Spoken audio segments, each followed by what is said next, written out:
Let's talk about a hard lesson learned for a minute.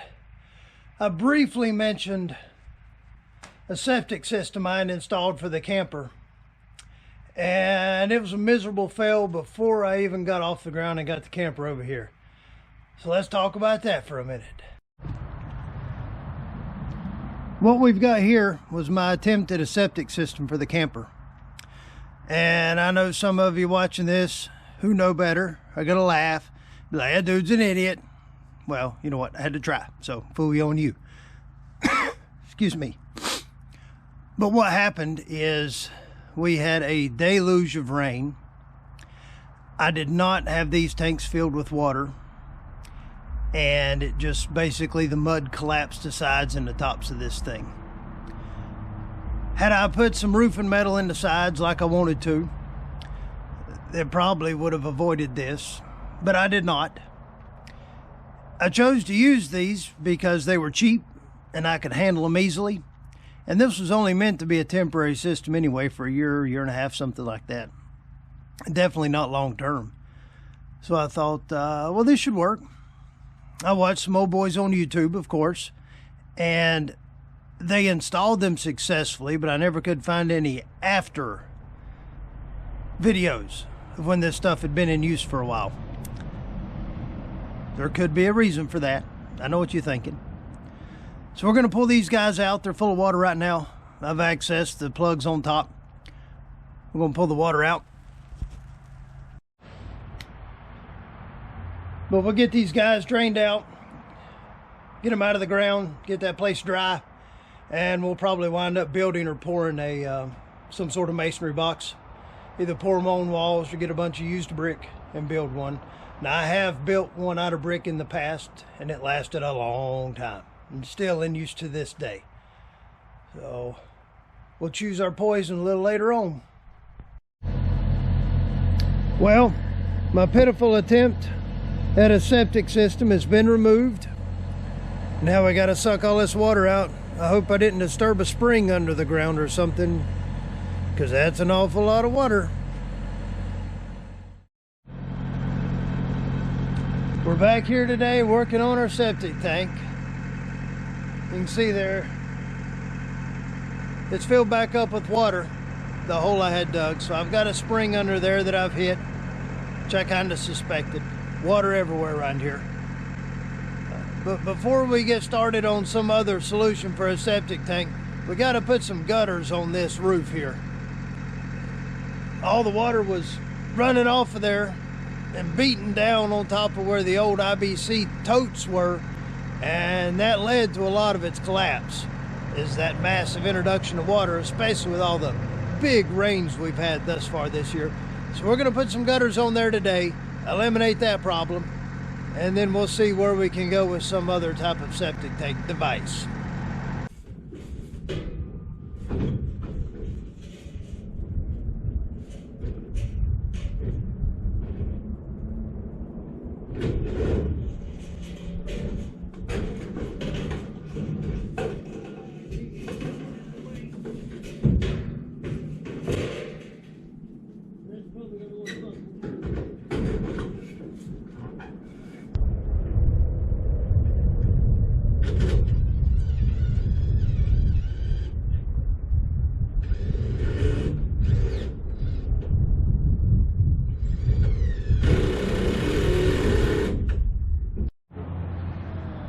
So when you cheapskate and you're recycling gutters, this is how you piece two pieces together. Go to Lowe's, buy this nifty little seam kit, pop rivet that thing on there, lay you some seam sealer on there, and it works like a champ. We got one more to do. We got our old gutter installed. I say installed loosely because it looks pretty bad, but that's what happens when you use old twisted bent up gutter that's been laying around for several years and try to make it work. But it'll shed water. We're going to fill in this hole on our septic tank, or where the septic tank used to be. Fill this in and disregard it for future use evermore.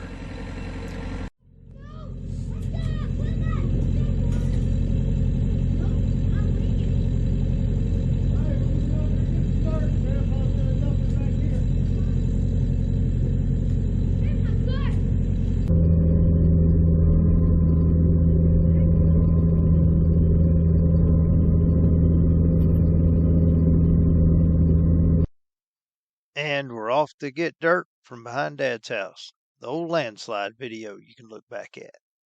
Lots of dirt back there.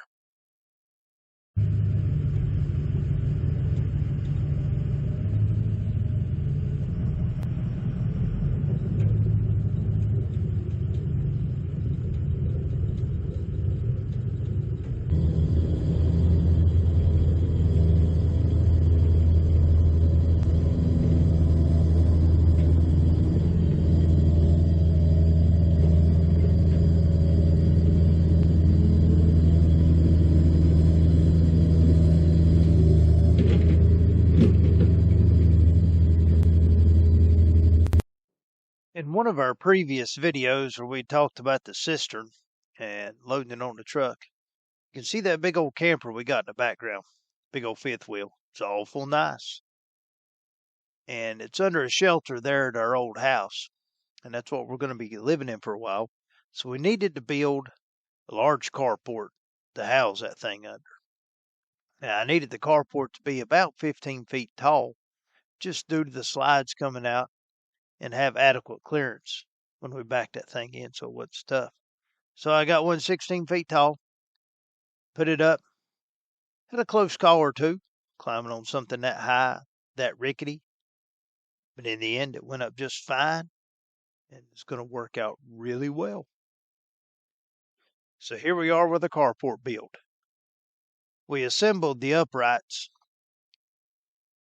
to the rafter section on the ground, and then took a set of pallet forks we'd built for the excavator, scooped them right up, set them in place, screwed everything in. It worked really well. Now here we are with our homemade man platform, I guess you call it. It's not really a man basket because it doesn't have any sides. It's just an old pallet we had, screwed a piece of roofing metal on top of it so it wouldn't step through the cracks. The goal here is I stand on that thing, get lifted up to the top. My buddy there in orange hands me the roofing metal, and we screw it down. It works pretty well for the most part. I forgot to mention that initially we tried lifting this stuff up on top of the carport with the excavator and sliding it up on the roof. That didn't go so well. I just about cut the full head off doing it this way. So we decided that was not safe at all. And we lifted it up on top of the little lean-to shed there, and then set it up on the carport roof. The rest of the install went off without a hitch. We figured out how to make his stuff work for us and not against us. Now, it was rickety until we got all the roofing metal screwed on, everything tied into place. It definitely made you want to move a little slow as you were climbing around up there, because that thing was swaying back and forth in the breeze. But we got all the metal on. Then we got all the gussets installed on the underside to provide it strength and everything. Not sure what the snow load is on this thing. They told me, but I've forgotten. But we'll do a little more reinforcing, hopefully before the winter comes and all the snow sets in. Until next time, be well, my friends.